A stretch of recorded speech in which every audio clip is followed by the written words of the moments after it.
Hello hello. হ্যাঁ, আমার প্রিয় ছাত্রছাত্রীরা, তোমরা সব আমাদের কথা শুনতে পাচ্ছ?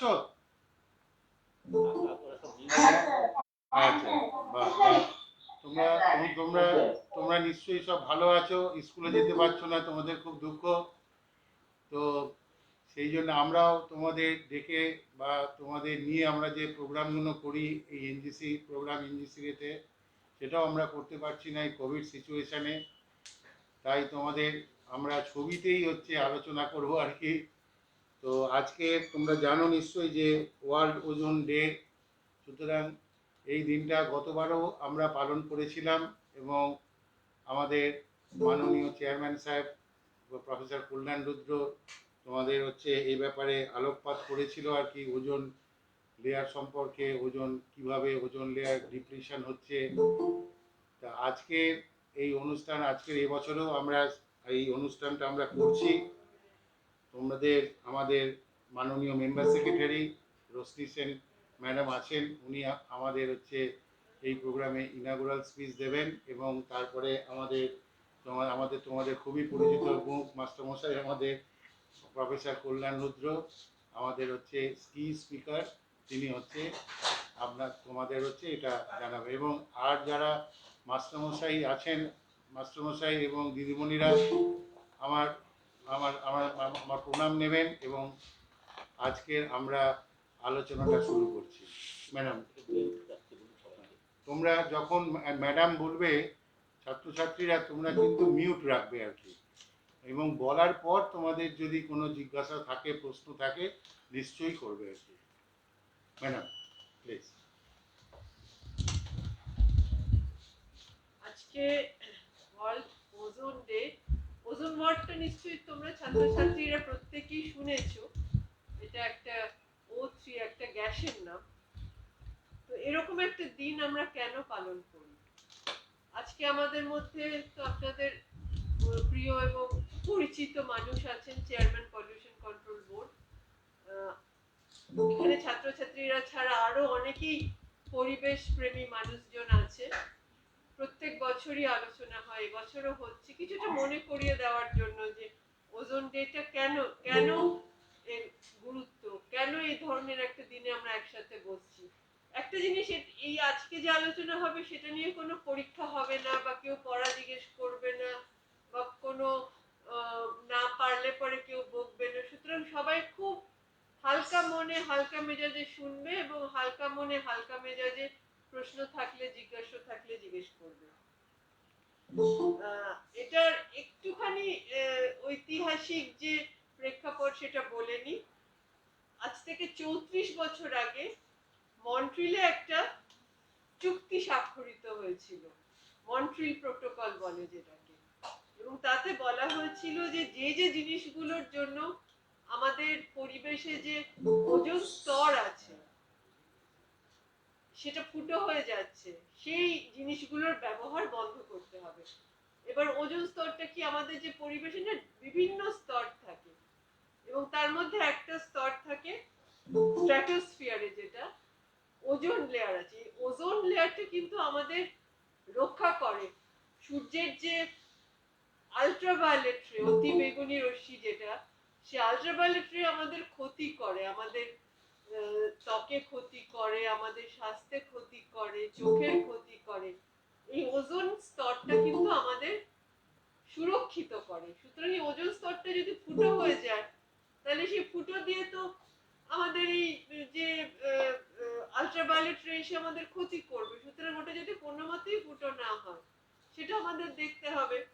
এবার সেটা দেখার জন্য কি করতে হবে, আমাদের কতগুলো জিনিস ব্যবহার করা বন্ধ করতে হবে। এবং এই জিনিসগুলো কি, এই জিনিসগুলোর একটা বৈজ্ঞানিক নাম আছে, এদের বলা হয় ক্লোরোফ্লোরোকার্বন, হাইড্রোফ্লোরোক্লোরোকার্বন। এবার নামগুলো কঠিন, কিন্তু এগুলো ব্যবহার হয় কিন্তু খুব পরিচিত জিনিসে। এয়ার কন্ডিশনে ব্যবহার হয়, ফ্রিজে ব্যবহার হয়, তারপরে যে ফায়ার এক্সটিংগুইশার মানে অগ্নি নির্বাপক যন্ত্র, ওতে ব্যবহার হয়। অনেক সময় আমরা পোকামাকড়ের হাত থেকে বাঁচার জন্য স্প্রে করি, ওতে ব্যবহার হয়। নানা ধরনের স্প্রেতে ব্যবহার হয়। এই জিনিসগুলো কি সেগুলো কিন্তু মন্ট্রিয়াল প্রোটোকলে পরিষ্কার করে বলা হয়েছিল এবং সব দেশকে বলা হয়েছিল যেগুলোর ব্যবহার আস্তে আস্তে তোমরা কমাও। এবার আমাদের দেশ ভারতবর্ষ সেটা শুনেছে, সেই চুক্তিতে সই করেছে এবং জিনিসগুলো আমরা আস্তে আস্তে ব্যবহার কমাচ্ছি। নতুন নতুন জিনিস আবিষ্কৃত হচ্ছে, পুরনো জিনিসগুলো এখন আমরা আস্তে আস্তে বর্জন করে নতুন জিনিসের দিকে যাচ্ছি। ছাত্রছাত্রীদের নিয়ে বসার কারণ যে ব্যাপারে সকলকে জানতে হবে, কারণ এটা যদি আমরা সকলে না জানি তাহলে আমরা কিন্তু অজান্তেই পরিবেশের ক্ষতি করছি। এটা যে ইচ্ছে করে করছি, ইচ্ছে করে কোনো আগুন জ্বালিয়ে বা ইচ্ছে করে গাড়ির কালো ধোঁয়া ফেলে বা ইচ্ছে করে নোংরা জিনিস নদীতে পুকুরে ফেলে দিয়ে করছি না, এটা অজান্তেই আমাদের হয়ে যাচ্ছে, আমরা জানতেও পারছি না। তাই এই জানাটা অত্যন্ত দরকার এবং সেই জন্যই আমরা আজকে বসেছি।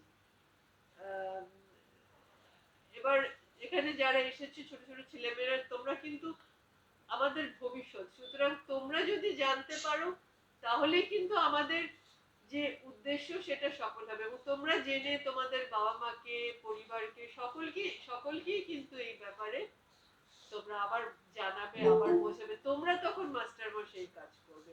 এটাই আমাদের উদ্দেশ্য। আমি এটুকু বলেই আজকে শুরু করলাম। আজকে আমাদের অনেক সুন্দরভাবে বলার আরো অনেকে আছে, তোমাদের প্রশ্নের উত্তর দেওয়ারও অনেকে আছেন। আমাদের চেয়ারম্যান আছে প্রফেসর ডক্টর কল্যাণ রুদ্র, উনি তোমাদের সুন্দর করে বলবেন। তাই আমি অনুরোধ করছি এর পরের বক্তব্যের আলোচনা।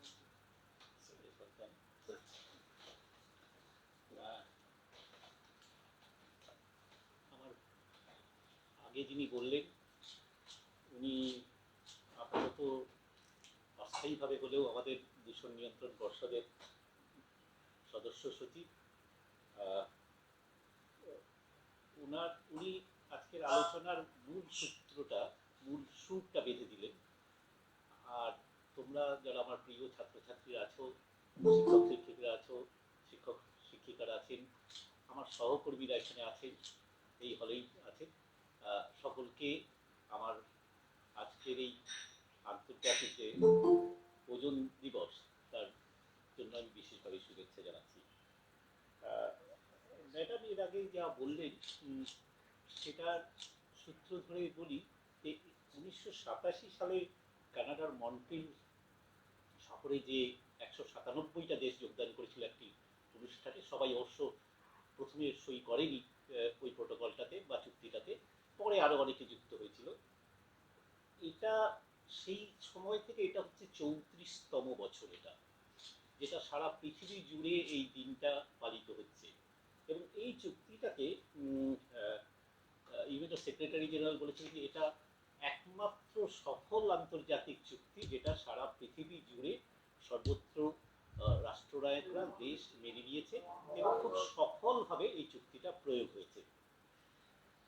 ম্যাডাম যা বললেন যে এটা কেন সফল, সেটা হচ্ছে এখনো পর্যন্ত বলা হয় যে যে সিএফসি বা এগুলোকে আমরা আর ব্যবহার করব না বলে বলেছিলাম, তার 98% অন্তত এখন অবধি সফল হয়েছে।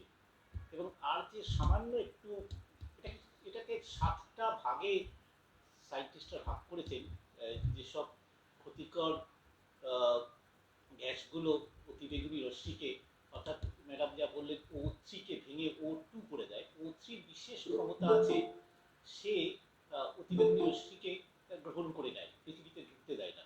কিন্তু যেই ওটা ভেঙে গেলে আর তার সেই ক্ষমতাটা থাকে না। ফলে এটা আমাদের জন্য হয়েছিল। ম্যাডাম যা বললেন আমরা রেফ্রিজারেটরের ব্যবহার, আমাদের এমনকি স্প্রে পারফিউম ব্যবহারে, এইগুলো এই সিএফসি যেগুলোকে বলে, দেখবে যে এখনকার আধুনিক এই সময় যেগুলো নতুন ফ্রিজ তার গায়ে লেখা থাকে নো সিএফসি, এইভাবে সারা পৃথিবী জোড়া এটাকে প্রয়োগ করা হয়েছে। এবং এটা আমি একটু পেছনে ফিরে যাই এই জন্য, এটা কেন এরকম হলো এই জন্য যে তোমরা জানো, তোমরা ইতিহাসে পড়েছো যে 8শ শতাব্দীর শেষে ইংল্যান্ডে শিল্প বিপ্লব হয়েছিল। এই শিল্প বিপ্লব আসলে একটা প্রকৌশলগত উন্নতি। এই প্রকৌশলগত উন্নতিটা কোথায় হলো? মানুষ খুব ভালো করে বাষ্পীয় শক্তির ব্যবহার করলো, শিখলো, অনেক বেশি করে ফসিল ফুয়েল বা জীবাশ্ম জ্বালানি মানে কয়লা, পেট্রোলিয়াম থেকে শক্তি ব্যবহার করতে আরম্ভ করলো এবং পৃথিবীর নানান প্রান্তে শিল্প মাথা তুলে দাঁড়ালো। সেটা অষ্টাদশ শতাব্দীর শেষের দিকের কথা। তারপরে সেই প্রকৌশলটা সারা পৃথিবীতে নানান জায়গায় ছড়িয়ে পড়ল, এবং যেহেতু সেই, যার ফলে মানুষের জীবনযাত্রার মানের অনেক উন্নতি হলো। আমরা দেখলাম যে নানান জায়গায় বড় বড় শিল্প মাথা তুলে দাঁড়াচ্ছে, কিন্তু একটা জিনিস অলক্ষ্যে থেকে গেল, যে শিল্প থেকে যে তৈরি হওয়া বর্জ্য, 3 রকমের বর্জ্য তৈরি হলো। একটা হচ্ছে যেটাকে আমরা বলি সলিড ওয়েস্ট, কঠিন বর্জ্য। দ্বিতীয়টা হচ্ছে লিকুইড ওয়েস্ট, যেটা তরল বর্জ্য। আর 3 নম্বর হচ্ছে গ্যাস জাতীয় বর্জ্য, যেটা চিমনি থেকে বেরোতো। সেই সময় কোনো বিধিনিষেধ ছিল না পরিবেশের, যার ফলে যারা শিল্প স্থাপন করলেন তারা অজান্তেই, ম্যাডাম যা বলছিলেন, তারা অজান্তেই বাতাস, জল, মাটিকে মিশিয়ে দিতে আরম্ভ করলো। লন্ডনের টেমস নদী এত দূষিত হয়ে গেল যে লন্ডন পার্লামেন্ট অন্তত 10 দিন বন্ধ রাখতে হয়েছিল, এত দুর্গন্ধ বেরোচ্ছিল তখন। আমাদের, তোমরা জানো যে আমাদের গঙ্গাও কি ভয়ঙ্করভাবে দূষিত হয়েছে, রাইন নদী দূষিত হয়েছে। ফলে সারা পৃথিবীর এখন যত নদী বয়ে চলে তার প্রায় 50% নদী দূষিত। এবং যে শিল্পের যে বর্জ্যগুলো, সেগুলো এত পাহাড়ের মতো নানান জায়গায় জমে যেতে লাগলো, এবং বাতাসে যে দূষণ আমরা মিশিয়ে দিলাম। বিশেষ করে দেখবে যে, তোমরা দেখোনি, আমরা ছোটবেলায় দেখেছি যে কয়লায় ইঞ্জিন রেলগাড়ি চলতো, সে যে কালো ধোঁয়া, যারা সত্যজিৎ রায়ের পথের পাঁচালী দেখেছো, সেইখানে একটা দৃশ্য আছে যে অপু দুর্গা কাশফুলের জঙ্গলের ভেতর দিয়ে ছুটছে, আর একটা ট্রেন যাচ্ছে, কিন্তু যেটা অলক্ষ্যে থেকে গেছে একটা কালো ধোঁয়া বাতাসকে মিশিয়ে দিচ্ছে। এই যে মিশিয়ে দেওয়াটা, সেটা আমরা অনেক পরে অনুভব করলাম। 1972 সালে প্রথম একটা কনফারেন্স হয়, একটা সম্মেলন হয়। সেই সম্মেলনটা হয়েছিল স্টকহোমে। স্টকহোম কনফারেন্স বলে। এই স্টকহোম কনফারেন্সে প্রথম সারা পৃথিবীর বিজ্ঞানীরা অনুভব করলেন বা ঘোষণা করলেন যে অনেক দেরি হয়ে গেছে, এইবার একটা লাগাম টানা দরকার। এই লাগামটা হচ্ছে কি, যে যত্রতত্র যেমন তেমন ভাবে শিল্প উৎপাদন করা, কৃষিজ উৎপাদন করা, এর ভয়ঙ্কর ক্ষতি হবে। এর পাশাপাশি এই সময়কালে কতগুলো রাসায়নিক মানুষের উদ্ভব, মানে আবিষ্কার করে ফেলল। তার মধ্যে একটার কথা আমার মনে পড়ছে, যেটা ডিডিটি। ডিডিটি আবিষ্কারের যিনি আবিষ্কর্তা ডক্টর মুলার, তাকে 1948 সালে নোবেল প্রাইজ দেওয়া হয়েছিল। পরে বিজ্ঞানীরা অনুভব করলেন যে ডিডিটির অনেক উপকার করলো, ম্যালেরিয়া নিয়ন্ত্রণ করা গেল, এবং অনেক অসুখ যেগুলো কীট পতঙ্গ বহন করে সেগুলোকে নিয়ন্ত্রণ করা গেল। মহামারী আকারে যে ম্যালেরিয়া দেখা দিল সেটাকে নিয়ন্ত্রণ করা সম্ভব হলো। তিনি নোবেল প্রাইজ পেলেন। চার্চিল বললেন এটা একটা অলৌকিক আবিষ্কার। কিন্তু দেখা গেল যে বাতাসে, জলে, মাটিতে এর ক্ষতিকর প্রতিক্রিয়া থেকে যাচ্ছে দীর্ঘদিন, যার ফলে পরবর্তীকালে কিছু উন্নত দেশ, বিশেষ করে মার্কিন যুক্তরাষ্ট্র, ডিডিটি ব্যবহার নিষিদ্ধ করল। আমাদের দেশে অবশ্য দুর্ভাগ্যক্রমে এখনো ডিডিটি উৎপাদিত হয়। ভারতবর্ষ সবচেয়ে পৃথিবীর মধ্যে বেশি ডিডিটি তৈরি করে, এবং আমরা জানো কীটনাশক হিসেবে ব্যবহার করি। আমরা যখন দ্বিতীয় সবুজ বিপ্লব হলো আমাদের, তোমরা জানো যে হরিয়ানা, পাঞ্জাব, সেখানে কি হয়েছিল, সেটা হচ্ছে নানান রকমের রাসায়নিক সার আমরা ব্যবহার করেছিলাম, জৈব কৃষি থেকে রাসায়নিক কৃষির দিকে গেলাম, আর নানান রকমের কীটনাশক ব্যবহার করেছিলাম। তাতে প্রথম দিকে তো খাদ্য উৎপাদন কিছুটা বাড়লো। আমরা তখন, আমার যতদূর মনে পড়ছে, আমরা উৎপাদন করতাম প্রায় 8 কোটি টনের কাছাকাছি খাদ্যশস্য। এখন 4 গুণ 5 গুণ বেড়ে গেছে খাদ্যশস্যের উৎপাদন। কিন্তু যে হরিয়ানা, পাঞ্জাবে একসময় বলা হতো ভারতবর্ষের খাদ্য ভাণ্ডার, সেখানে এখন ঘরে ঘরে ক্যান্সার দেখা দিয়েছে। যখন ডিডিটি প্রথম আবিষ্কার হলো, রাসেল কার্স্টিং সাইলেন্ট স্প্রিং লিখলেন আমেরিকা, তার জন্য তাকে কম হেনস্থার। তিনি বললেন এ ভয়ঙ্কর আবিষ্কার, এ পরিবেশ, প্রকৃতি, মানুষের স্বাস্থ্যকে একেবারে ধ্বংস করে দেবে, ঘরে ঘরে ক্যান্সার দেখা দেবে। কিন্তু পরবর্তীকালে তার কথাই শুনতে হলো, এবং পৃথিবীর নানান দেশ এটা শুধু আমি ডিডিটির কথা বলছি, আরও নানান রাসায়নিক যেটা পরিবেশের নানান রকম ক্ষতি করতে আরম্ভ করলো। ফলে এর পরে যেটা বললাম, যে প্রথম যখন 1972 সালে স্টকহোম কনফারেন্স হলো, তারপরে তার 20 বছর পরে আরেকটা কনফারেন্স হয়, সেটা রিও ডি জেনিরো। তোমরা ব্রাজিলের কথা যে শুনেছ, সেই ব্রাজিল দেশের রিও ডি জেনিরোতে আরেকটা কনফারেন্স হয়। সেই কনফারেন্সে বিজ্ঞানীরা আবার সতর্ক করলেন কিন্তু প্রথম কনফারেন্সটার পরই তোমার সারা দেশে, বিশেষ করে আমাদের দেশে কিছু কিছু চেতনা তৈরি হলো। তারই সূত্র ধরে 1974 সালে দেশে দূষণ নিয়ন্ত্রণ পর্ষদগুলো তৈরি হলো। প্রত্যেকটা রাজ্যে একটা করে দূষণ নিয়ন্ত্রণ পর্ষদ হলো এবং একটা কেন্দ্রীয় দূষণ নিয়ন্ত্রণ পর্ষদ বা সেন্ট্রাল পলিউশন কন্ট্রোল বোর্ড হলো। এবং সেইখানে তিনটে অ্যাক্ট তৈরি হলো। তিনটে অ্যাক্ট, প্রথমটাকে বলে ওয়াটার পলিউশন প্রিভেনশন অ্যাক্ট 1974, 74 সালে হলো। 72 স্টকহোম কনফারেন্স, 74 সালে এটা হচ্ছে। তারপরে 81 সালে, তার কয়েক বছর পরে একটা এয়ার অ্যাক্ট বলে একটা এয়ার যেখানে বাতাসের দূষণ কিভাবে নিয়ন্ত্রণ করা যায় সেই ভাবনা চিন্তাগুলো হলো। আর 1986 সালে এনভায়রনমেন্ট প্রোটেকশন অ্যাক্ট হলো। এই এনভায়রনমেন্ট প্রোটেকশন অ্যাক্টের আন্ডারে 2000 সালে একটা রুল তৈরি করা হলো। রুলটাতে বলা হলো যে কিভাবে আমরা সিএফসি, অর্থাৎ যেগুলো ওজোন ডিপ্লিটিং সাবস্টেন্সেস, সেগুলোকে আমরা কন্ট্রোল করব। সেই নানান রকম বিধিনিষেধ আরোপিত হলো। আরোপ করে দেখা গেল যে আমরা যে 7টা গ্রুপের ওজোন ডিপ্লিটিং সাবস্টেন্স আমরা ব্যবহার করি, তার মধ্যে অন্তত 6টাকে ফেজ আউট করে দেওয়া বা বন্ধ করে দেওয়া সম্ভব হলো। এখনো কয়েকটা পারা যায়নি। যেমন কতগুলো জিনিস আছে যেগুলো চিকিৎসার কাজে লাগে, যেমন যাদের শীতকালে নিঃশ্বাসের কষ্ট হয় তারা এক ধরনের ইনহেলার ব্যবহার করেন, তার মধ্যেও থাকে। এইগুলো আস্তে আস্তে আস্তে আস্তে ফেজ আউট করা হচ্ছে। যে টার্গেট বা লক্ষ্যমাত্রা নির্দিষ্ট করা হয়েছে সেটা হচ্ছে 2030 সালের মধ্যে পৃথিবীর উন্নত দেশগুলো আর কোনো রকমের ওডিএস বা ওজোন ডিপ্লিটিং সাবস্টেন্স তৈরি করবে না বা ব্যবহার করবে না। আর পৃথিবীর উন্নয়নশীল দেশগুলো, আমাদের মতো দেশগুলো, 2040 সালের মধ্যে এটা সম্পূর্ণ বন্ধ করে দেবে। ফলে আমাদেরকে এবার সচেতন হওয়ার সময় এসছে। কারণ 200 বছর ধরে আমরা যে ক্ষতি করেছি পরিবেশ প্রকৃতি, সেই ক্ষতি একদিনে পূরণ করা সম্ভব নয়। কিন্তু এই মন্ট্রিল প্রোটোকল এই জন্যই সবচেয়ে সফল বলা হয় যে ওজোন স্তরে যে অবক্ষয় হয়েছিল সেই অবক্ষয় অনেকটা পরিমাণে আবার ধীরে ধীরে ধীরে ধীরে পূরণ হয়ে যাচ্ছে। আমরা যদি বাকিটুকু করে ফেলতে পারি, বাকিটুকু নিয়ন্ত্রণ করতে পারি, তাহলে ওজোন স্তরের ক্ষতি হয়তো আমরা অনেকটা আর সম্পূর্ণভাবে নিয়ন্ত্রণ করতে পারবো। এছাড়া আমাদের ক্লাইমেট চেঞ্জ ইস্যু আছে। তোমরা জানো যে পৃথিবীর সর্বোচ্চ আবহাওয়ার দ্রুত পরিবর্তন হয়ে গেছে। উত্তাপ গত 50 বছরটা, গত 70 বছরে এমন হারে বেড়েছে যেটা পৃথিবীর 8 লক্ষ বছরের ইতিহাসে কখনো হয়নি। তোমরা শুনেছ বোধহয় যে হিমালয় এবং উত্তর মেরু দক্ষিণ মেরুর বরফগুলো গলতে আরম্ভ করেছে, সমুদ্রের জলস্তর এগিয়ে এসে উপকূলকে গ্রাস করছে। সব মিলিয়ে পরিবেশ প্রকৃতি এবং আমরা এক গভীর সংকটের মুখোমুখি। এই গভীর সংকট থেকে মুক্তির কোথায় উপায়? সেই জন্যই আমরা নানান রকম পরিবেশের বিধিনিষেধের কথা বলি। এবং মূল কথাটা তোমরা মনে রেখো, প্রকৃতি আমাদের রক্ষা করে, আর সেই প্রকৃতিকে রক্ষার দায়িত্ব আমাদের অস্তিত্বের শর্ত।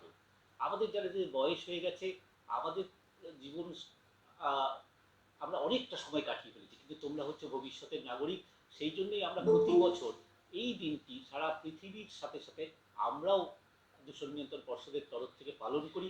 আমাদের মূল উদ্দেশ্য একটাই, সেটা হচ্ছে তোমরা নাগরিক, যারা ভবিষ্যতের নাগরিক, যারা দেশটাকে গঠন করবে, যারা দেশটাকে ভালো রাখবে, তোমরা প্রকৃতিকে ভালো রাখো, পরিবেশকে ভালো রাখো, তোমার প্রতিবেশীকে ভালো রাখো এবং নিজে ভালো থাকো।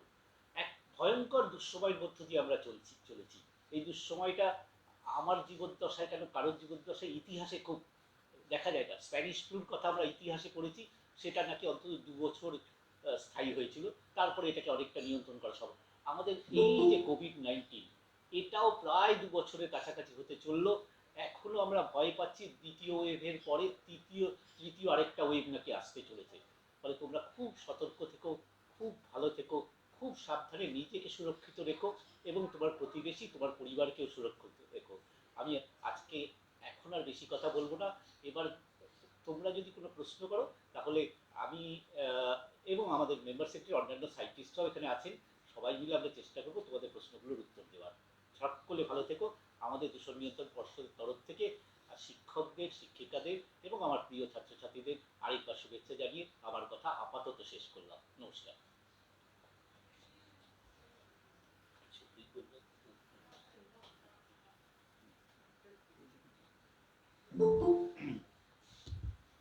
তোমরা যদি তোমাদের কোনো প্রশ্ন থাকে তোমরা ওটা আনমিউট করে তোমরা প্রশ্ন করো, এবং একসঙ্গে সবাই করাটা যাবে না, তোমরা করো, আমরা সেটাকে আমরা সিলেক্টিভ ওয়েতে আমরা নিয়ে নিচ্ছি।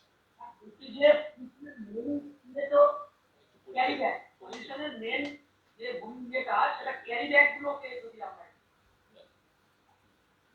প্রোগ্রামটা বলুন তো আমরা স্কুলে স্কুলে যা করবো এটা এটা বলে রাখবো। হ্যাঁ তুমি কে, তোমার কোথা থেকে বলছো একটু বলবে? মাস্টারমশাই,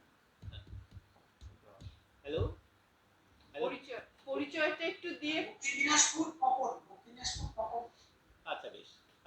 সেটা হচ্ছে যে হ্যাঁ, প্লাস্টিক ক্যারি ব্যাগ একটা খুব হ্যাঁ, প্লাস্টিক ক্যারি ব্যাগ একটা খুব গুরুত্বপূর্ণ সমস্যা হয়ে দাঁড়াচ্ছে, বিশেষ করে যেটা সিঙ্গেল ইউজ প্লাস্টিক, অর্থাৎ যেটা যেটা একবার ব্যবহার করে আমরা ছুঁড়ে ফেলে দিই।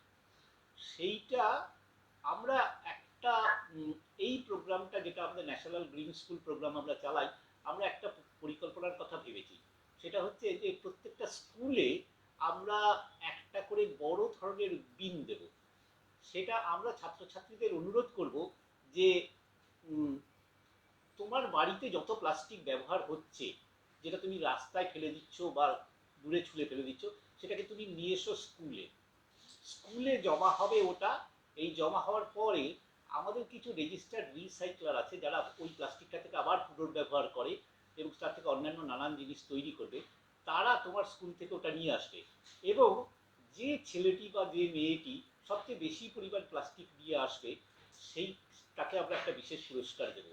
এটা যেহেতু এখন কোভিড, সব স্কুল টুল বন্ধ, আমরা সমস্ত পরিকল্পনা তৈরি করেও এটাকে এখনো আমরা রূপায়ণ করতে পারিনি, কিন্তু আমাদের আশা যে মাননীয় মুখ্যমন্ত্রী বলেছেন পুজোর ছুটির পরে হয়তো স্কুলগুলোকে আস্তে আস্তে খোলা হবে, তখন আমরা এটা নিশ্চয়ই রূপায়ণ করব। কিন্তু তোমাদের সকলের সহযোগিতাটা খুব জরুরি।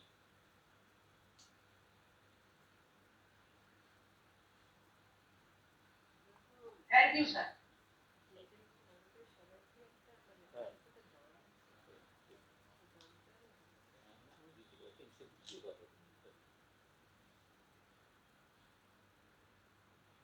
আমাদের পৃথিবীতে গাছ কম হলেও তো এরকম স্যার ওজোন লেয়ার বাড়তে পারে। গাছ বসানো উচিত।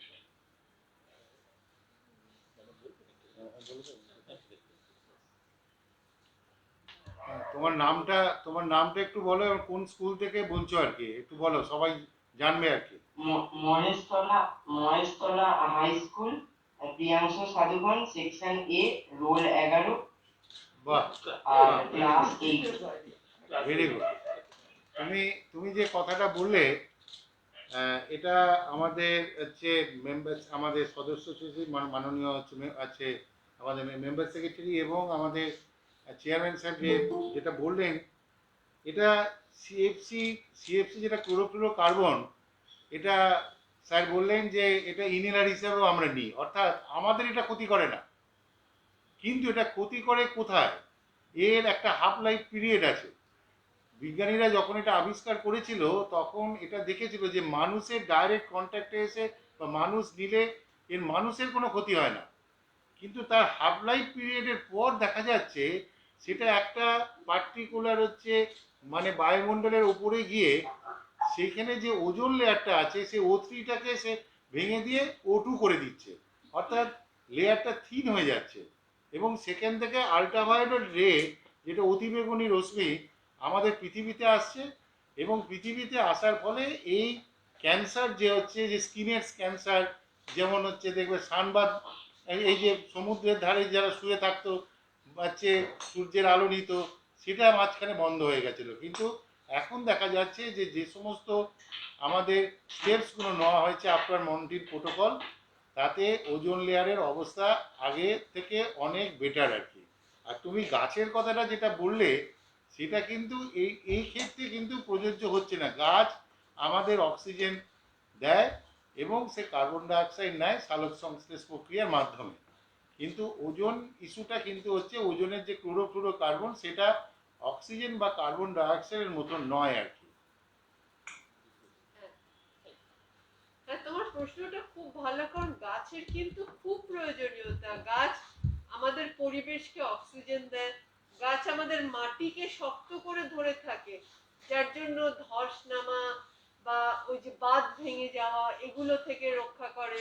গাছ আমাদের সুন্দর ছায়া দেয়, গাছ আমাদের খাওয়া দাওয়ার একটা মানে খাবারের সংস্থান করে, গাছের খুবই প্রয়োজনীয়তা। এবং গাছ সবাই মিলে একসাথে মিলে চেষ্টা করবে যাতে গাছ তোমাদের এলাকায় কাটা না হয়, নতুন নতুন গাছ বসে। কিন্তু গাছ কিন্তু হ্যাঁ ম্যাম, গাছ যদি কেটে ফেলা হয় তাহলে তো আমরা তো অক্সিজেনই পাবো না। ঠিকই তো, আস্তে আস্তে তোমাদের বিষাক্ত হয়ে যাবে বায়ুটা। কিন্তু গাছও কিন্তু ওজোনের হাত থেকে আমাদের বাঁচাতে পারে না। গাছ ওজোনকে বাঁচাতে হলে ওই যে বললো না কয়েকটা ফ্রিজ হতে পারে। তোমাদের পড়ে গেলে পায়ে ব্যথা পেলে কি বলে ডাক্তার, একটু বলিনি লাগিয়ে নাও, বলিনি স্প্রে লাগিয়ে নাও, ব্যথাটা কমে যাবে। ব্যথাটা কমে গেল, খুব ভালো। কিন্তু সেই সঙ্গে সঙ্গে কিন্তু ওই সিএফসি যেটাতে ওজোন লেয়ারে ফুটো হয় সেখানেও কিন্তু একটু ক্ষতি হয়ে গেল। তাই এখন নতুন ধরনের স্প্রে বেরিয়েছে যাতে সিএফসি নেই। ওষুধের দোকানে গিয়ে খোঁজ করবে সিএফসি ছাড়া স্প্রে কি আছে ওটা দিন তো, ওতে ব্যথাও কমবে, ওতে পরিবেশেরও ক্ষতি হবে না। এই জন্য তোমাদের জানা দরকার আগুন নেভানোর জন্য যে স্প্রে বলবে এমন স্প্রে দাও যাতে সিএফসি নেই। এটা সবাই মিলে যদি ওই জিনিসের ডিমান্ড বাড়াও তাহলে কিন্তু যেটা সিএফসি আছে সেটার বিক্রি বন্ধ হয়ে যাবে, আর নতুন যেগুলো বেরিয়েছে সিএফসি ছাড়া সেগুলোর বিক্রি বাড়বে। আর মানুষের ডিমান্ড অনুযায়ী তো সাপ্লাই হয়, এটা ইকোনমিক্সের বেসিক ব্যাপার, যেটার চাহিদা বেশি সেটারই উৎপাদন হয়। সবাই মিলে যদি আমরা ঠিক করি আমরা সিএফসি ছাড়া জিনিস, সে ফ্রিজই হোক ওষুধই হোক অন্যান্য জিনিসই হোক, সিএফসি ছাড়া ব্যবহার করবো, তাহলে আমরা ওজনকে বাঁচাতে পারবো।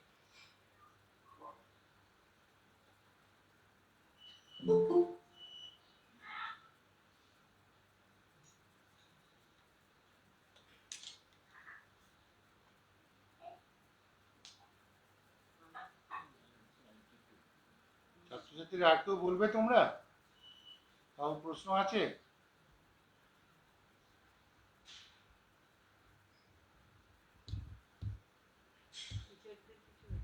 শঙ্কর বাচ্চারা সংকোচ করছে তো একটুখানি বলে সাহস করে, ম্যাডাম তো আগেই বলেছে যে এটা যার যা মনে হচ্ছে ওজন নিয়েই বলতে হবে তার কোনো কথা নেই। পরিবেশ সম্বন্ধে আর কারো যদি কিছু বলার থাকে, হ্যাঁ একদম মানে নির্দ্বিধায় বলতে পারো। টিচারদেরও রিকোয়েস্ট করবো তাদেরও যদি কিছু বলার থাকে বলতে পারো। ম্যাডাম দুটি কথা বলছি এক্ষেত্রে। আহ, আহ, একটা প্রশ্ন আমার মনে যাচ্ছে যে আইনগতভাবে এই ধরনের যে মেটেরিয়াল গুলো তার প্রোডাকশনটা আমরা বন্ধ করতে পারি কি? আমরা কিনবো না, এটা তো একটা জনগণের সচেতনতার লেভেল, কিন্তু যারা এইগুলো প্রডিউস করছে সরকারি তরফ থেকে যদি কোনো উদ্যোগ নিয়ে সেই প্রোডাকশন লেভেলে সেটা বন্ধ করা হয় সেক্ষেত্রে হয়তো অনেকটা বেটার হতে পারে, নাম্বার ওয়ান। আর নাম্বার টু হচ্ছে যে যদি আমাদের কিছু, এটা ঠিক ওজন লেয়ার সঙ্গে হয়তো সম্পর্কিত নয়, কিন্তু আমাদের পরিবেশকে আমরা বিভিন্নভাবে দূষিত হতে দেখি। কিছু অনিয়ন্ত্রিত ভাবে আবর্জনা যে বিভিন্ন জায়গায় আমাদের পড়ে থাকছে, এই আবর্জনার ব্যবস্থাপক যে একটা ব্যবস্থাপনা, সেইটা যদি আরেকটু বেটার করা যায় আমাদের শহরে, আমার মনে হয় আমাদের পরিবেশ বিভিন্ন দিক থেকে সুন্দর হয়ে উঠবে। আপাতত এইটুকুই ম্যাডাম, আপনাদের সকলকে সন্তোষ। Thank you.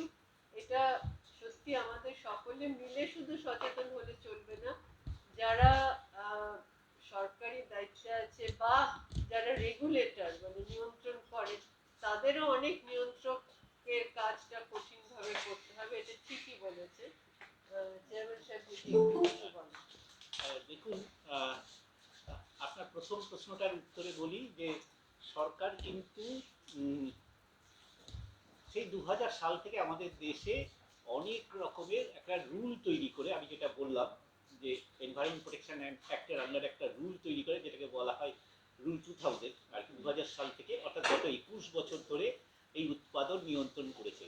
যার ফলে যেটা বললাম যে 7টা গ্রুপের যে সিএফসি তার মধ্যে অন্তত 6টাকে ফেজ আউট করে দেওয়া সম্ভব হয়েছে, আর একটা পারা যায়নি এখনো, সেটাও করে ফেলা হবে। টার্গেটটা হচ্ছে উন্নত দেশগুলোতে 2030 আর আবার আমাদের মতো দেশগুলোতে 2040 সালের মধ্যে। দ্বিতীয় যেটা বললেন যে যে বর্জ্য সংক্রান্ত যে প্রশ্নটা, আপনি সম্ভবত শিক্ষক, আপনার কথা বলার ধরনে আমার মনে হলো, আহ, আহ, সেটা আমি আপনাকে বলি যে 6 রকমের বর্জ্য আমরা তৈরি করি।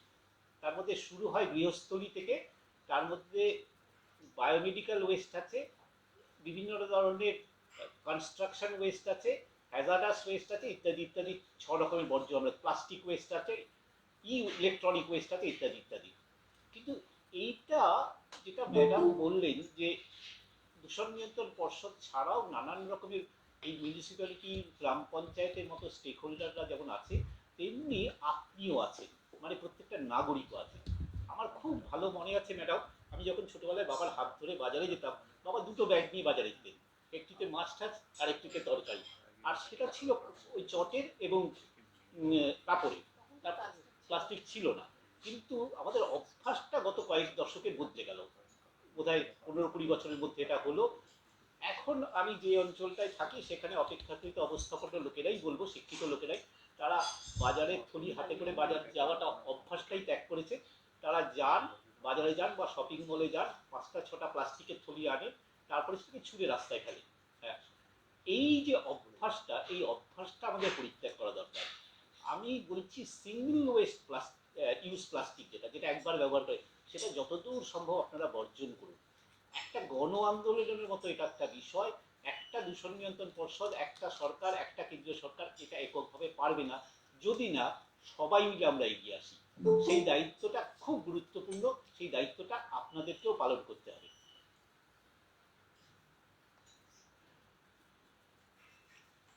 আমাদের ছোটবেলায় তো বাজারের ব্যাগ ছিল, এখন বাজারের ব্যাগ ঠিক আছে, কাপড়ের ব্যাগ নিয়ে, তার উপরে মোটা প্লাস্টিকের ব্যাগ। Hello ma'am. হ্যাঁ হ্যাঁ বলো ম্যাম, বলো, নাম বলবে। রিচি গুপ্তা। বলো। ম্যাম বলছিলাম যে যেহেতু আমরা জানি যে নিরক্ষরেখাতে কোনো বস্তুর ওজন দিতে হবে, নিশ্চয়ই মেরু অঞ্চলে কি ওজনটা হবে না? আমি কি রিজনটা জানতে পারি? মানে ওজন, কোনো বস্তুর ওজন স্থির না হওয়ার রিজনটা? ও বলতে চাইছে যে একটা বস্তুর ওজন নিরক্ষরেখার উপরে যা হয়, নর্থ পোলার বা সাউথ পোলার রিজনে তা হয় না। এটা রেডিয়াসের বলে দিচ্ছি। সেটা হচ্ছে যে একটা গ্র্যাভিটের মানে ওজনটা কি? ওজনটা হচ্ছে মাস ইনটু এমজি, হ্যাঁ, ডব্লিউ ইনটু এমজি। এবার মাসটা কনস্ট্যান্ট থাকে সব জায়গায়, কিন্তু জিটা কিন্তু সব জায়গায় সেম থাকে না, গ্র্যাভিটেশনাল ফোর্স বা অ্যাক্সেলারেশন যেটা, তো ওটা এক একটা জায়গায় এক এক রকম। এবং সব পৃথিবীর মধ্যেও যেমনি ওটা পোলে একরকম, ইকুয়েটরে এরকম, তেমনি তুমি যদি চাঁদে যাও, চাঁদে সেটা 1/6 হয়ে যাচ্ছে। তো ওজন হচ্ছে, মাস হচ্ছে ফিক্সড, যেখানেই নিন মাস, চাঁদেও যা, মঙ্গল গ্রহ তা, পৃথিবীতেও তা, কিন্তু যেটা ওয়েট সেটা কিন্তু গ্র্যাভিটেশনাল বা গ্র্যাভিটির ওপর ডিপেন্ড করে। তো এটা ফিজিক্সের কোয়েশ্চেন, তুমি জিজ্ঞেস করেছো, ভালোই হয়েছে। হ্যাঁ, আরেকটু কিছু আছে। এটা আরেকটু তোমার জন্য আমি সহজ করে বলি, ম্যাডাম আসলে ফিজিক্সের খুব হয়ে গেছে। আরেকটুখানি ছোট্ট অ্যাড করে দিই, সেটা হচ্ছে নিরক্ষরেখা থেকে তুমি কতটা দূরত্বে দাঁড়িয়ে আছো। হ্যাঁ, মানে সেটা পৃথিবীর যে ব্যাসার্ধ, কেন্দ্র থেকে যে ব্যাসার্ধ, তার উপরে নির্ভর করে গ্র্যাভিটেশনাল পুল কতটা হবে। হ্যাঁ, সেটা নিরক্ষরেখার উপর সর্বোচ্চ, আর দুটো মেরুর কাছাকাছি এটা কমতে করতে থাকে। এটা একটা বড় কারণ। হ্যাঁ, এটা একটা বড় কারণ। আরেকটা ফ্যাক্টর বোধহয় ম্যাডাম কাজ করে, আপনি আরো ভালো করে বলতে পারবেন, সেটা হচ্ছে সেন্ট্রিফিউগাল ফোর্স। হ্যাঁ, সেটা যে পৃথিবীটা আবর্তিত হচ্ছে এবং তার একটা বিপরীতমুখী শক্তি তাকে সমস্ত বস্তু পদার্থকে ঠেলে দিতে চাইছে বাইরের দিকে, সেটাও সম্ভবত এর উপর একটা প্রভাব বিস্তার করে। কিন্তু ওই ওজন এই ওজন নয়, কিন্তু আমরা যে ওজন তবে আমরা আজকে ওজন নয়, ওজন নিয়ে আলোচনা করছি। আসলে না বলছেন না, ইত্যাদির জন্য হয়তো একটু কনফিউজ হয়ে গেছে, এই কারণে তারা হয়তো এরকম প্রশ্ন করেছে।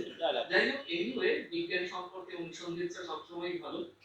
আর আরেকটি ব্যাপার যেটা আমি বলতে চাই যে স্যার, একটু আগে আপনি সিঙ্গেল প্লাস্টিক ইউজের কথা বললেন, তো আমি যেটা একটু বিশেষ করে হাইলাইট করতে চাইছি যে আমাদের শহরের বিভিন্ন জায়গায় আপনি যে কোনো জায়গা মানে লোকালিটির মধ্যেই বিভিন্ন জায়গায় ফ্যাট তৈরি হয়ে যাবে।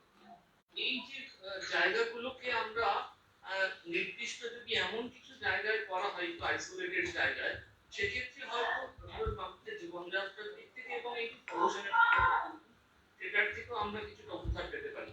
তো এই বিষয়ে আমরা আরেকটু অ্যাওয়ারনেস যদি তৈরি করতে পারি সরকারি স্তরে, সেটা হচ্ছে বোধহয় খুব ভালো হয়। এটা গুরুত্বপূর্ণ। সেটা হচ্ছে যে আমি একটুখানি মনে করিয়ে দিই যে 1970 সালে সেন্সাস যদি দেখেন, ভারতবর্ষে 55 কোটি লোক মানুষ ছিল, আর এখন সেটা 135 কোটিতে পায়। অথচ আমাদের জমির পরিমাণ বাড়েনি। আমাদের কৃষি জমি ছাড়তে হবে, বনাঞ্চল ছাড়তে হবে, অন্যান্য জলাভূমিগুলোকে বাঁচিয়ে রাখতে হবে। ফলে শহর এবং বসতি এবার আকাশের দিকে উঠছে, একটা ভার্টিক্যাল গ্রোথ হচ্ছে। আগে হরাইজন্টালি বাড়তো, এইবার ভার্টিক্যাল গ্রোথ আছে। এটা যে কোনো বড় শহরে অনিবার্য যখন জনসংখ্যা বাড়ছে। তবে সব কিছুরই একটা লিমিট থাকা উচিত। সেই জন্য ধরুন কলকাতায় সবচেয়ে উচ্চতম বাড়িটা বোধহয় 42, তাই না? একটা 42 একটা বাড়ি হয়েছে, 60 তলা। ফলে এই যে শহরের আকাশকে ছুঁয়ে ফেলার প্রবণতা, এটা জনসংখ্যার সাথে খুব সম্পর্কিত। এটা একটু পুরোটা নিয়ন্ত্রণ করা বোধহয় খুব কঠিন কাজ।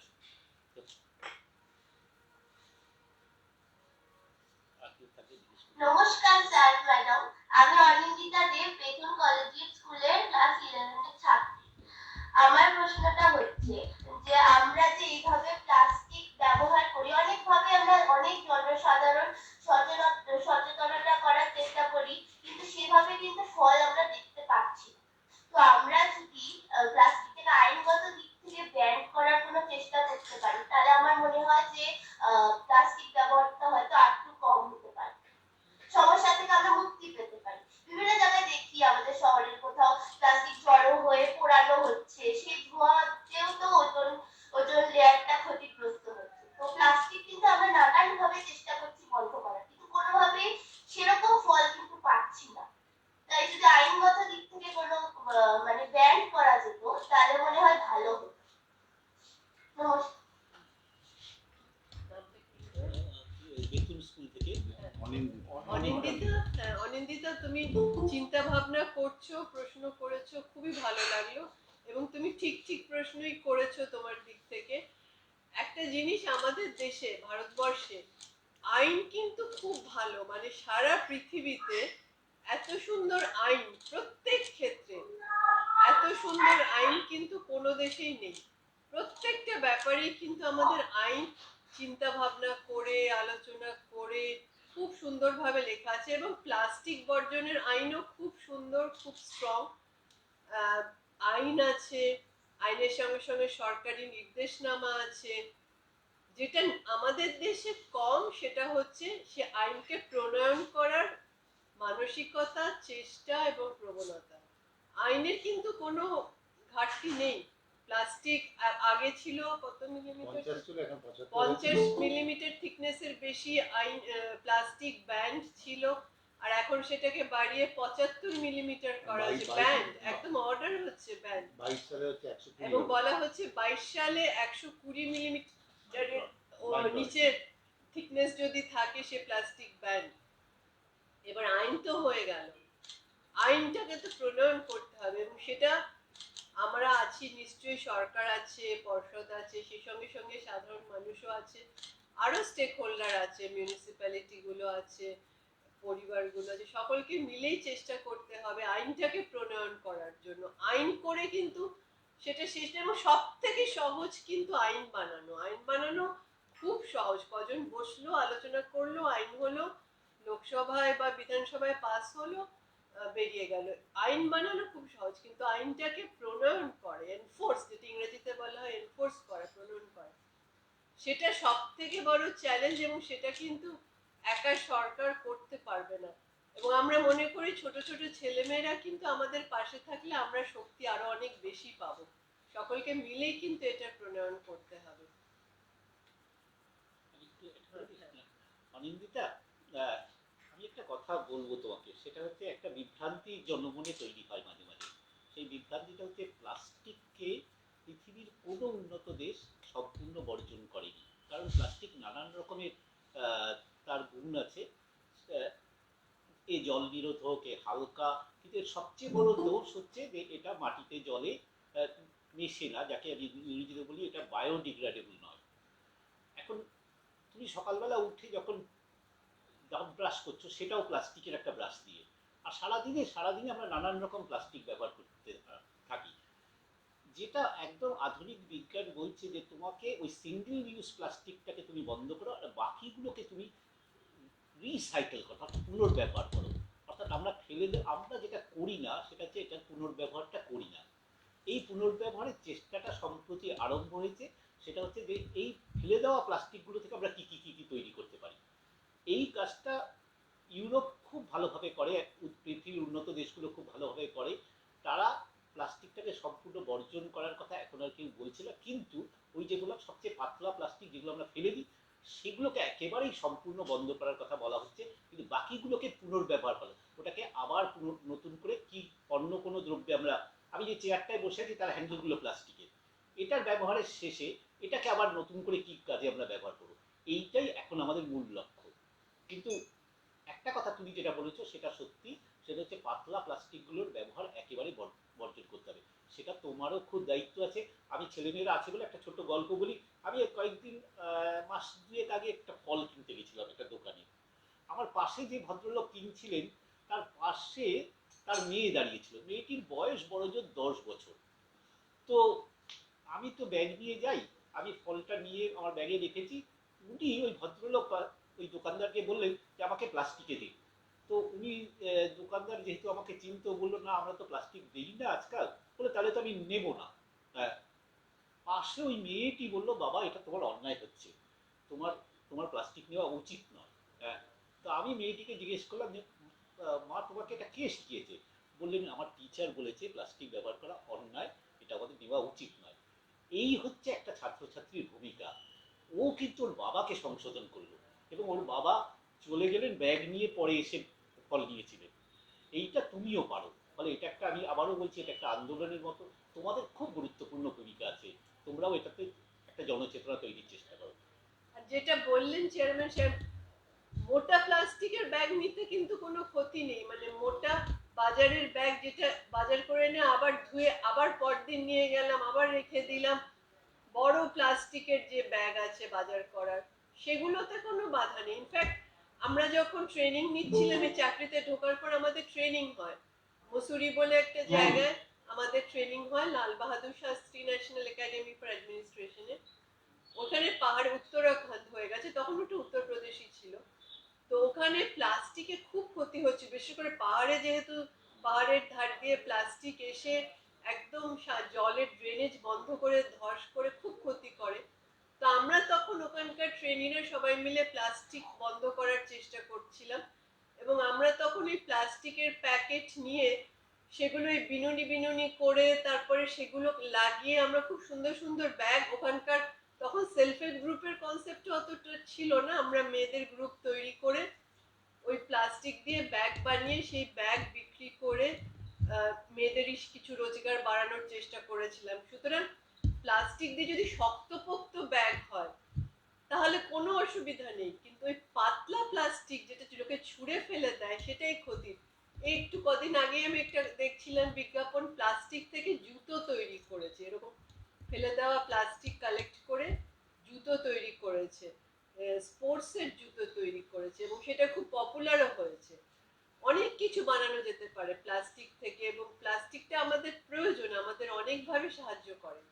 যেটা ক্ষতি করে সেটা হচ্ছে প্লাস্টিক যখন আমরা রাস্তাঘাটে ফেলে দিই বা নোংরার মধ্যে ফেলে দিই, তাতে আমাদের নিকাশি ব্যবস্থার ক্ষতি হয়, আমাদের জলের যে ফ্লোটা, কারণ প্লাস্টিক তো বায়ো নন ডিগ্রেডেবল।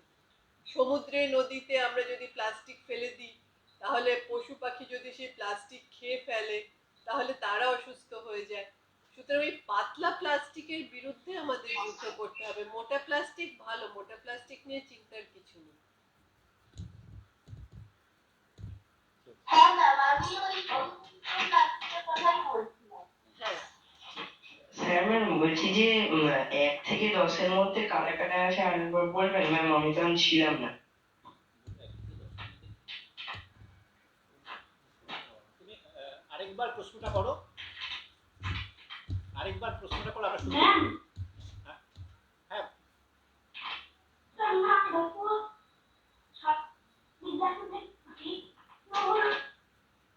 ম্যাম আমি তখন ম্যাম ছিলাম না, তো ওই জন্য বলছি যে 1 থেকে 10-এর মধ্যে কারা কারা ছিল ওই কম্পিটিশনটাতে, কারা কারা জিতেছে। আমরা তো কোনো কম্পিটিশন করিনি। আমরা এখনো কোনো কম্পিটিশন করিনি, আমরা বলছি পরে স্কুলে স্কুলে কম্পিটিশন করব। যারা সবথেকে বেশি প্লাস্টিক নিয়ে আসতে পারবে তাদের প্রাইজ দেব। 2020 সালে না ম্যাম ওই যে ওজনের যে পোস্টারটা যেটা বানাতে বলে হয়েছিল না, ওইটার কথা বলছি। 2020 সালে ও 20 সালে 20 সালে ওজনের প্রশ্ন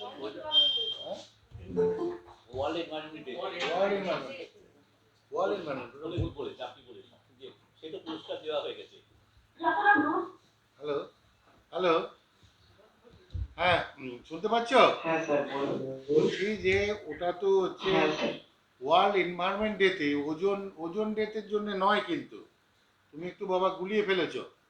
তা ওটা হয়ে গেছে, তা তুমি যখন জানতে চাইছো কোন কারা কারা 10 জন হয়েছে, সেটা তুমি ওই আমাদের হোয়াটসঅ্যাপ গ্রুপে তো আছো, তুমি একটু হোয়াটসঅ্যাপ গ্রুপে আমাদের জানাবে, আমরা তোমাকে জানিয়ে দেবো আর কি। ঠিক আছে? স্যার কোন গ্রুপ স্যার? আমাদের একটাই স্যার গ্রুপ আছে, ওই মহেশতলা হাই স্কুলের একটা গ্রুপ ছিল, হ্যাঁ, এই যে ওইটাতেই স্যার আমি শুধু আছি। ন্যাশনাল গ্রিন কোয়েল আমাদের এনজিসির একটা গ্রুপ আছে, তো আমাদের সেই এনজিসি গ্রুপে হ্যাঁ স্যার আচ্ছা স্যার আমি স্যার ওই গ্রুপে নেই। আচ্ছা তুমি নেই, তোমার নামটা আমরা নোট করে নিচ্ছি। টিচার আছে, তুমি একটু তোমাদের মাস্টারমশাইকে একটু বলো, তিনি আছেন আর কি। ঠিক আছে? স্যার মানুষ স্যার। আমি বলতে পারবো, এটা বলতে পারবো না। স্কুলের যিনি নোডালে আছেন আর কি, ইকো ক্লাবের যিনি ইনচার্জ আছে, তাকে তুমি বলবে আর কি। ঠিক আছে? স্যার আমি ঠিক ওখানে অতটা কিছু স্যার জানি না, ওই আমার সবাই বন্ধুরা বরাবরই করছিল, ওই জন্যই স্যার জিজ্ঞাসা করছি। আমি তো ওই গ্রুপটাতে তো নেই, নাম্বারটা দিই। আর কোন স্যারকে জিজ্ঞাসা করতে হবে আচ্ছা, স্যার সেটাও তাহলে জানি না। তুমি একটা ফোন নাম্বার তুমি লিখে নিতে পারবে? হ্যালো, হ্যাঁ স্যার বলুন স্যার। বলো তোমার। 8420 8420 8420 8420 293 20 293 293 হ্যাঁ স্যার 200 200 হ্যাঁ স্যার লিখেছি। ঠিক আছে? ওইখানে তুমি একটু ফোন করবে, আমরা তোমাকে সমস্ত বলে দেবো। স্যার একবার স্যার বলছি 8420 8420 293 200। ঠিক আছে স্যার। ঠিক আছে বাবু, ভালো থেকো। এই যে গ্রুপ হ্যাঁ ঠিক স্যার আছে। নাম্বারটা বলবেন? হ্যাঁ 8420 293 293 200 200। মানে ওজনের থেকে এটাই কিন্তু দেখলাম। হ্যালো স্যার হ্যাঁ বলো হ্যালো বলো বলো হ্যালো স্যার আমি দক্ষিণ দিনাজপুর সরকারি বিদ্যানিকেতন থেকে বলছি। আমার প্রশ্ন হলো যে আমার যতগুলো আছে যে যেখান থেকে আপনাদের যেমন ফ্যাক্টরি থেকে বা যে কোনো জিনিস পুরো থেকে সেই ধোয়া থেকে ওজন নিয়ে আদায় নষ্ট হয়, তো সেই ধোয়া থেকে এমন করে নিয়ন্ত্রণ করে। তুমি একটু আস্তে আস্তে বলো, আমরা বুঝতে পারছি না প্রশ্নটা, একটু আস্তে আস্তে বলো।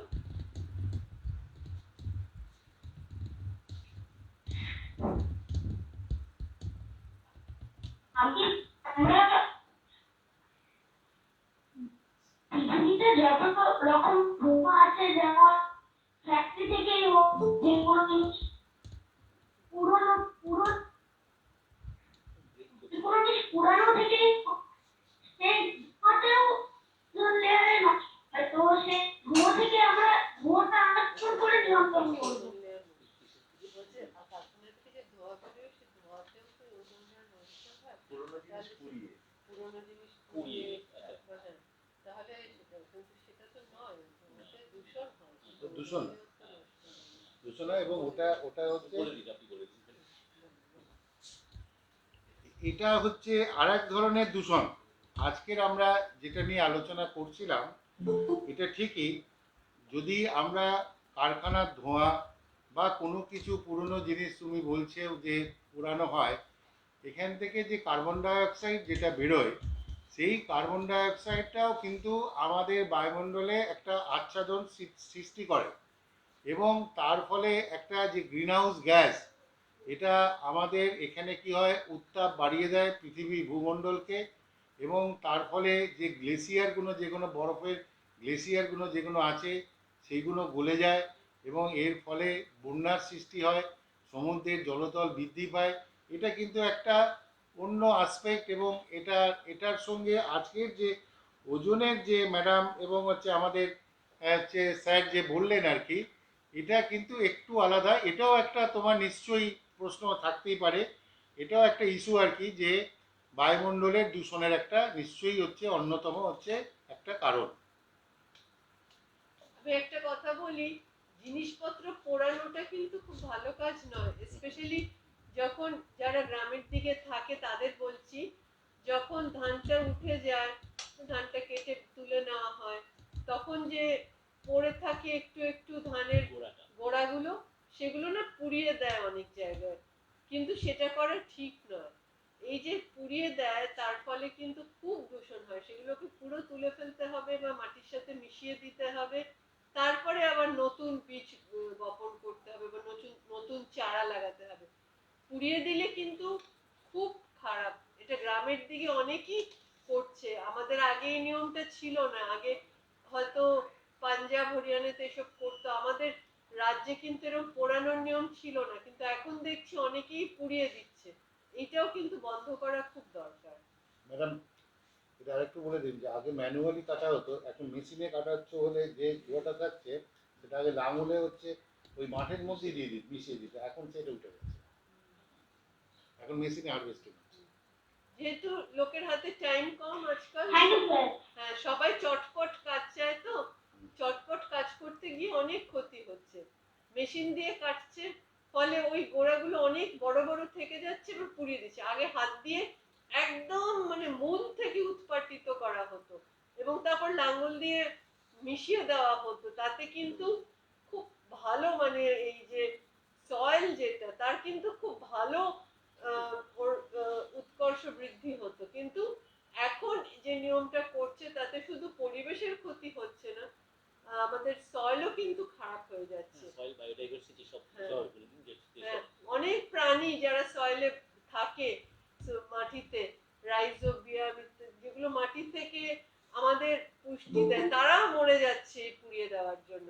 সুতরাং চাষের জায়গায় চাষের যে ফসল উঠে যাওয়ার পর পুড়িয়ে দেওয়া, এটা কিন্তু বন্ধ করা খুব দরকার। এটা অনেকেই জানে না, কিন্তু এইটাতে সব দিক দিয়ে ক্ষতি হচ্ছে। আমাদের পরিবেশের ক্ষতি হচ্ছে, আমাদের প্রাণী জগতের ক্ষতি হচ্ছে, আমাদের জীব জগতের ক্ষতি হচ্ছে, আমাদের শস্যের ক্ষতি হচ্ছে। সুতরাং এই জিনিসটা আমি ছাত্রছাত্রীদের যেহেতু সুযোগ পেলাম তাই একটু জানিয়ে রাখলাম।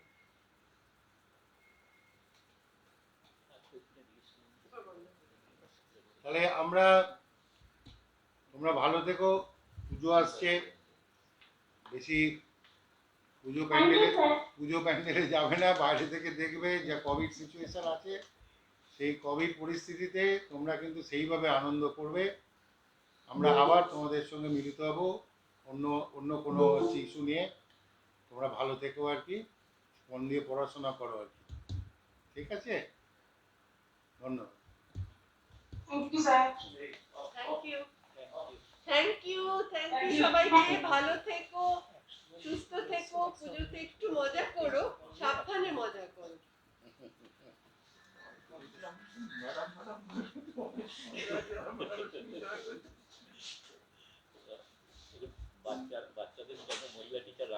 করে দুটোকে বেশি